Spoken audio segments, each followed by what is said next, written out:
da doença, o sintoma, como é que funciona, qual fungo que causa, para quê? Para que quando chegar, e saber principalmente como controlar, quando chegar a gente está mais preparado e ter menos prejuízo do que o que a gente teve com a vassoura, tá bom? Então, gente, monilise. O que é essa tal de monilise? A monilise é a Monilióptera horeri, ou seja, monilióptera. A vassoura de bruxa também é monilióptera. O fruto pode infectar a sua roça inteira. A diferença da vassoura de bruxa para a monilise é um pouco parecida, né? Mas nem tanto. Aqui a gente tem um fruto que, desse lado aqui a gente tem a monilise, tá vendo o micéliozinho branco aqui? E do lado de cá a gente tem podridão parda. Então, é um pouquinho parecido e o fruto pode pegar os dois. É ser feito um manejo de sombra, como eu falei, para poder a gente entrar na luminosidade. O cacau tem que ter sombra, isso é um consenso para dar um conforto térmico, para evitar aquelas pragas, os insetos que a gente falou na outra palestra, porém não sombra demais.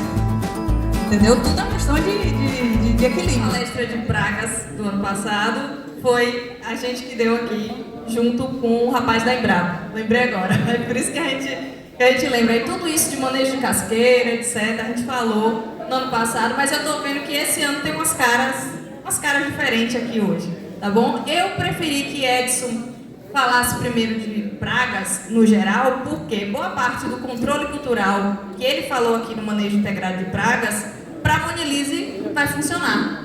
Certo? Por quê? Porque é uma praga, gente, que já está presente nos países produtores de cacau. No Peru, nos países que divisam aqui com o Brasil, que produz cacau há muito tempo. A monilise está lá desde 88.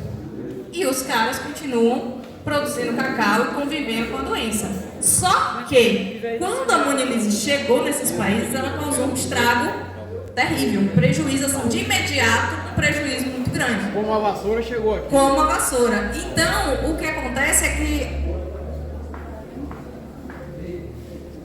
Como é que passa aqui? Ah, tá.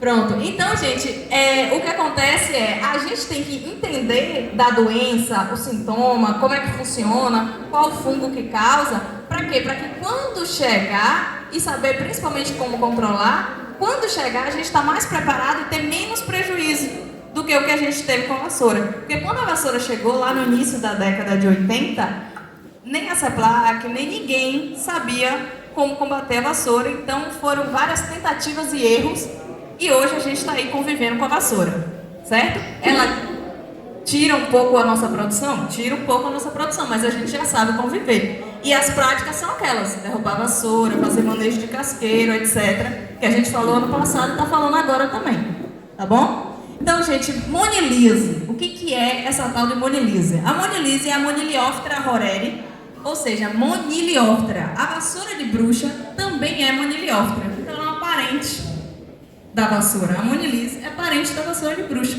certo? E ela é um fungo que ataca somente o fruto.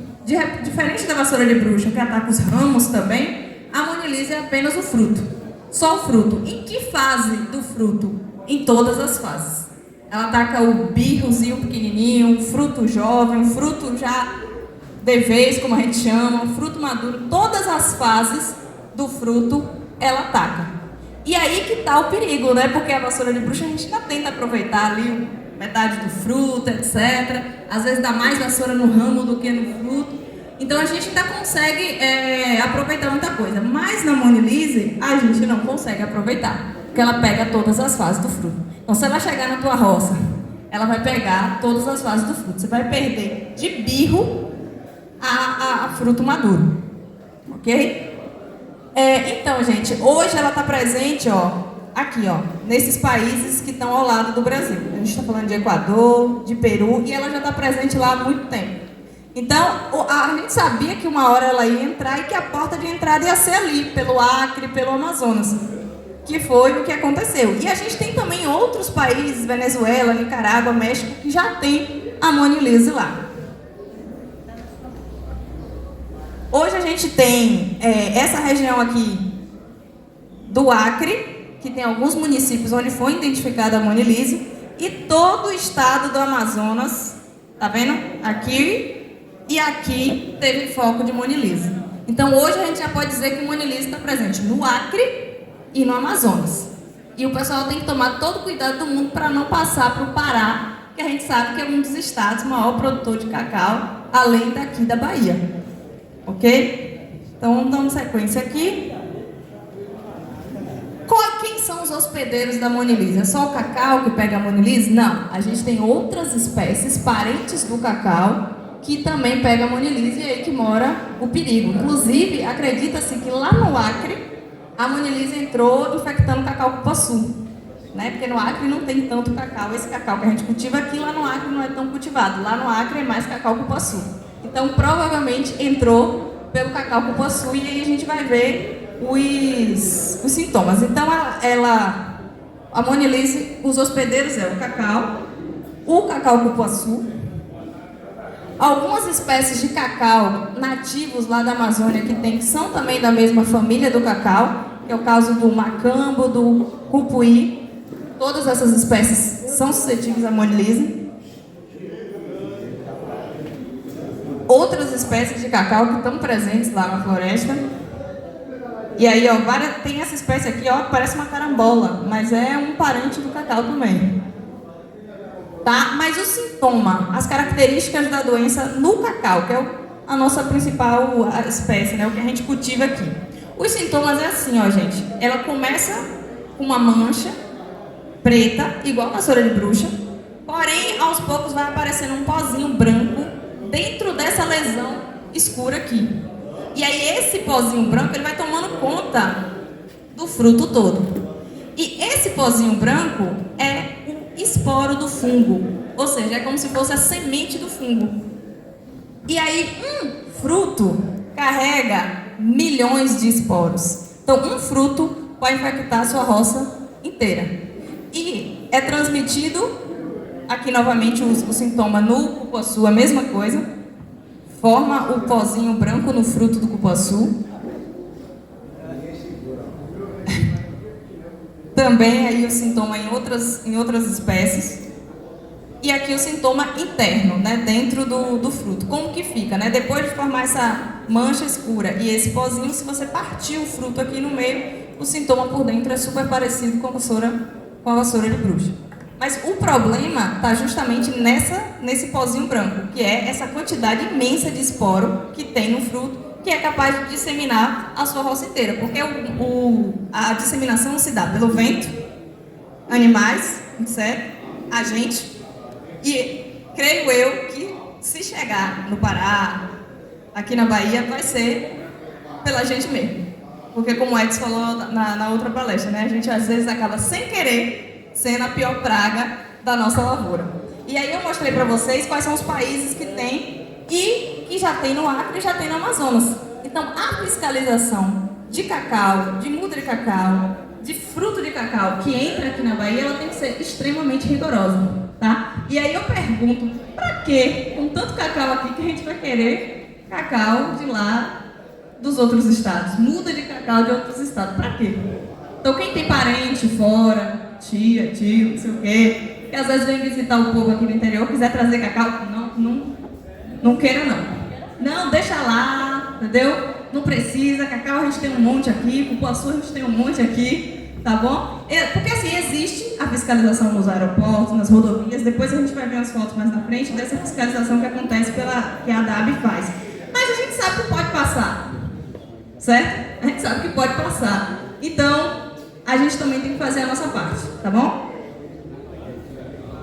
Aqui, novamente, o sintoma internamente dentro do cupuaçu. Eu me preocupo muito, gente, porque agora o pessoal está plantando muito cacau como associado com cupuaçu. Não é não? Então, essa doença chegando, a gente vai ter um prejuízo dobrado, né? Tinha uma rendinha ali do cupuaçu, a doença ataca os dois. Então, só repetindo o que eu estava falando, forma de transmissão, os esporos do fungo, que são aquele pozinho branco, que se transmite pelo vento, pelo homem. Condições ideais para a gente ter a monilise dentro da nossa roça. As mesmas condições da vassoura de bruxa e um pouco da podridão parda, que é temperatura em torno de 24 a 28 graus, mais ou menos o que fica aí no inverno, e umidade relativa do ar entre 80% a 90%, ou seja, quando chove fica essa umidade assim, está em torno disso aí. E aí é a condição perfeita para ter a esporulação do fungo, tá? Para o fungo estar sempre se multiplicando na área. E aí o que acontece? O esporo chegou, ele infectou o fruto. Vai demorar em torno de 30 a 45 dias para começar a aparecer os primeiros sintomas, que começa com um inchaço no fruto antes de aparecer aquela mancha escura. Aí depois a mancha vai aparecendo aqui no fruto, vai ficando escura e começa a aparecer o pozinho branco, que não precisa gravar, o micélio do fungo. Esse nome micélio não precisa gravar, mas é o esporo, a sementinha do fungo. Ela começa a aparecer depois de alguns dias, em torno de 5 a 7 dias, que apareceu a mancha escura no fruto. E aí, gente, depois que aparece o micélio, é cerca de 3 a 5 dias ele espalha pela roça inteira. A diferença da vassoura de bruxa para a monilise é um pouco parecida, né? Mas nem tanto. Aqui a gente tem um fruto que, desse lado aqui a gente tem a monilise, tá vendo o micéliozinho branco aqui? E do lado de cá a gente tem podridão parda. Então, é um pouquinho parecido e o fruto pode pegar os dois. Beleza? Agora assim, ó, só pra gente não se assustar, não criar pânico. Às vezes a gente está na roça, tá assim, esse clima maravilhoso, úmido agora, e a gente vê uns pozinhos brancos no fruto, o fruto todo preto, podridão parda, já apodreceu todo, e aí aparecem uns pozinhos brancos. Não é a monilise. Aquilo ali são fungos oportunistas mesmo, que estão na natureza, o fruto dali apodreceu. Já vi na minha roça, e aí aparece um pouquinho. E é diferente, né, pensando que já é ela. Da monilise. Mas ela se assustou, né? Porque ela deve ter visto.